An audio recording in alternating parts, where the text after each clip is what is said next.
All right, Paul, it is division final weekend in the CFL.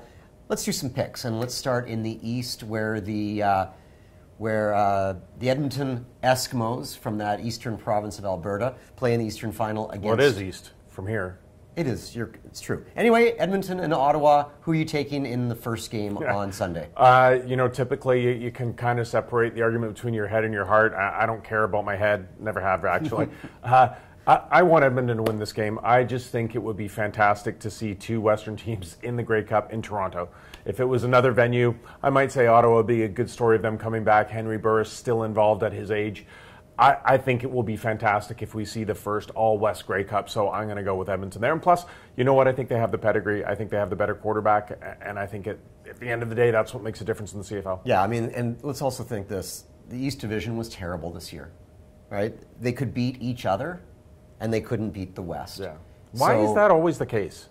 I don't know. Honestly, why is it so rarely the other way around? An Eastern team has never crossed over to the West. In all the years they've been doing it, like 18 years, it's never happened. Yeah, and when you saw the division standings this year, didn't you feel like you've seen that 10 times before? Absolutely, yeah. All right, so I agree with you. The Eskimos will be the Eastern representative the first time ever. You're an Edmonton homer anyway, so you're going to say that. I am. They're a good team. What about the West? Who do you like in the Stampeders-Lions game Sunday at 1:30? Well, again, I think what a story it would be if you had a Calgary-Edmonton Grey Cup in Toronto. It would be fantastic. But I think the Lions are going to pull us out. You know, we have seen the Lions, when they've been the big dog in the West, run through not that long ago. But prior to sort of the Wally Buono era, all the Grey Cup runs we saw sort of in between Don Matthews and leading up to Wally Buono were these teams in third place that would get hot at the right time and go on a run.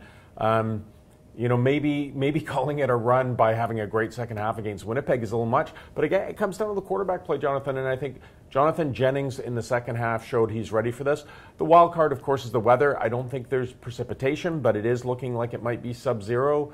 That's not something that either team's really familiar with this year, as we've had a mild winter. So I wouldn't be surprised if we see some luck or the elements play into it. But all things being equal, I think the Lions are going to win this, and they're going to be in the Grey Cup against the Eskimos. All right, and I know you always say that coaches aren't on the field playing, but I think that they are on the field.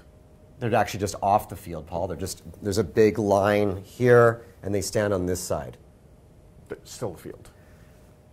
Anyway, Dave Dickinson, I think this is his time. What a stunning season, one of the greatest seasons in CFL history. And I think that he's at home. The Stampeders have all the pieces on offense and defense. They don't have significant injuries. They have Bo Levi Mitchell, who probably could have thrown for 6,000 yards this season. So I'm taking Calgary. I think it's going to be a Calgary-Edmonton Grey Cup, and I agree with you. You can hear the crickets chirping in Toronto as we speak.